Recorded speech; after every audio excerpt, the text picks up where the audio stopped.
This is TWiT. It's John in Anaheim, our next caller. Hi, John. Hey, Leo. Quick question. Well, hopefully it's quick. We'll see. I'm a commercial real estate agent, and I need to take pictures of bigger buildings that I can't really get from my iPhone, so kind of aerial. And I was looking online to see what kind of drones there were. I see like to get something decent is around $1,000 to maybe around $5,000, and I was kind of wondering your opinion on what would be the most, like, I guess, bang for my buck. Are you going to be flying it, or are you going to hire a professional? Probably I'll be flying it myself. Okay. So if you hire somebody, of course, they can do it for you. You don't have to buy the drone, and they will pilot it. If you've never piloted a drone, my advice, and I wish I'd taken it, is learn to fly with a cheap drone first. Because if you do buy an expensive drone, which you probably want for the best quality photos, and you lose it, that's a real sad thing. And I've wept those tears. First drone I ever flew, this advice comes to me from my personal drone guru, who happens to be a Jesuit priest. We call him the drone father, and or the quad father. And he said, get a $49 drone on Amazon and practice with that, because you will crash it. You will have problems. They're actually harder to fly than modern drones, which have a lot of technology to keep you from crashing. So I flew that one into the sky, never saw it again. But I thought, no, that's good enough. I've learned. And I went out and bought a $500 drone from Parrot.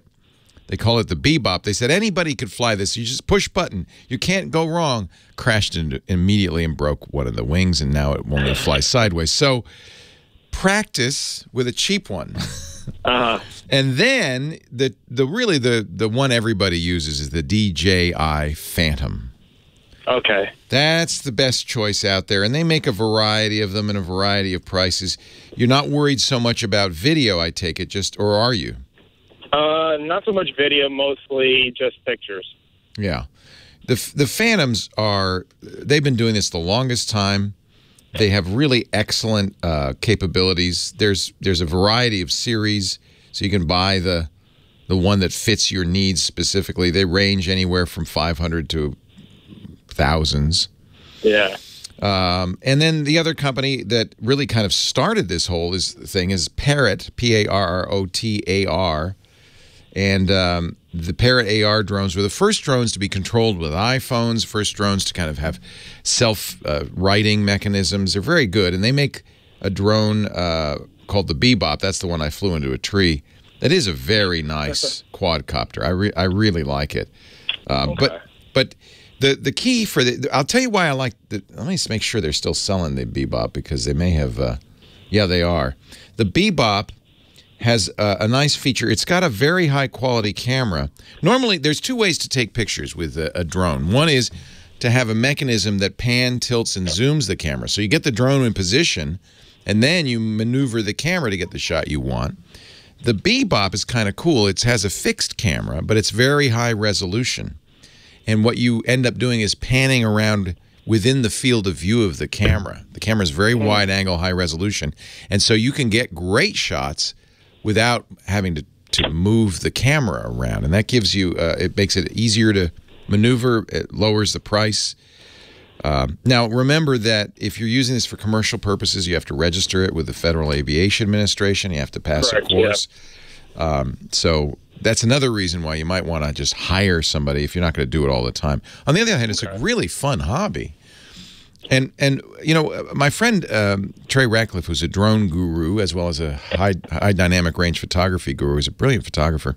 He loves the DJI, by the way. That's what he uses. He said he figured out why people like drone photography. Normally, we kind of live in flatland. We live on a two-dimensional surface that we can move around on, and we only see things from, you know, our perspective on the ground. Suddenly, when you go up with a drone, it's such a steady, beautiful view. And I know if you've looked at drone videos on YouTube, you know what I'm talking about. And a perspective we never get. Even in a jet plane or an airplane, you're flying much, much higher. A drone, you're just above the rooftop, sometimes even lower. And you get a unique three-dimensional perspective on the things that you see normally all the time from a bird's eye view instead of an ant's eye view. And it's true. It really is a great hobby. So you may want to buy one just because you want to play with it. Well, I think it'll help out for work, and it just looks like a lot of fun. Exactly. You can justify, if you're only doing 1 or 2 shots, you probably should go out and hire somebody to do it. But if you also want to learn it and play with it and have it as a hobby, it's a great hobby. So there are inexpensive drones on Amazon, like in the $50 range, that you can practice with, understanding that they're not very good. They're actually harder to fly. If you feel pretty confident, go out in a field where you can't hit anything. Maybe get one of these bebops from Parrot. They're $500, and they fly. They're pretty easy to fly. Only a lunkhead like me could really crash it. Alrighty. All right? All right. Enjoy. Really Thank You're you. welcome, John. Have fun. Yeah, realtors, this has become a boon. Filmmakers, too. You're starting to see a lot more aerial shots in films that you wouldn't see because it's expensive to rent a helicopter, and they're doing them with drones. Even in the new BBC series, the BBC Planet Earth, have you seen that? Amazing footage. And some of that footage is drone footage because they can get just unique shots of this is all the wilderness, and they can go out and get amazing shots. They were shooting river dolphins. Nobody had even heard of such a thing as freshwater river dolphins.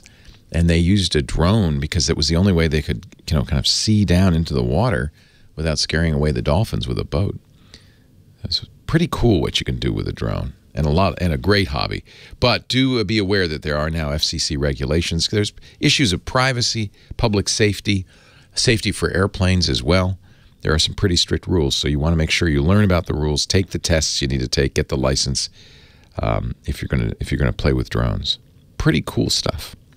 8888 Ask Leo, that's the phone number. If you have some drone experience you want to share, if you have a question, a comment, a suggestion, you want to talk about Windows or Mac or Linux or the internet or smartphones or smartwatches, I'd love to hear from you. Leo Laporte, the Tech Guy.